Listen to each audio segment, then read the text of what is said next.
લક્ષ્મી યોજના લો, નમો સરસ્વતી યોજના લઈ લઈએ, તમે આ બધાનું ભેગું કરશો તો કેટલી ધનરાશિ છે એ શાળાના બાળકોને મળવા પાત્ર છે. બસ આપણે ફક્ત એનું વારંવાર એ બાળકો સુધી આ વાત પહોંચાડીએ.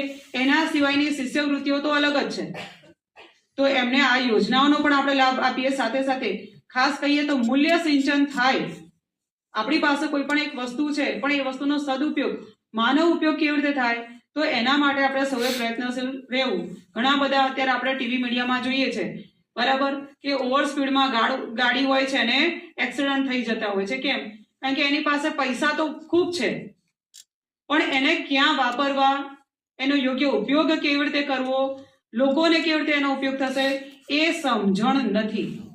અને એ સમજણ નથી એટલે ગમે એટલું સારું, ગમે એટલું શ્રીમંત વ્યક્તિ છે, પણ એનું ટોટલ આઉટપુટ શું ગણાય? જીરો. બરાબર. જ્યારે આપણી જ શાળાના શિક્ષક મિત્રો, ચેરમેન સાહેબ આપણને ખબર છે, પ્રવેશોત્સવ વખતે ખૂબ દાન કરે છે, ગામમાં પણ કેટલું દાન આપતા હોય છે. કોઈ બાળકોને પુસ્તક આપે છે, બેગ આપે છે, ભલે એમની આજીવિકા ગમે એટલી હોય, પણ જ્યારે એ લોકો સુધી એ વસ્તુ પહોંચાડે છે એટલે આપણે એને ગણીએ કે એ એક સાર્થક વ્યક્તિ ગણાય.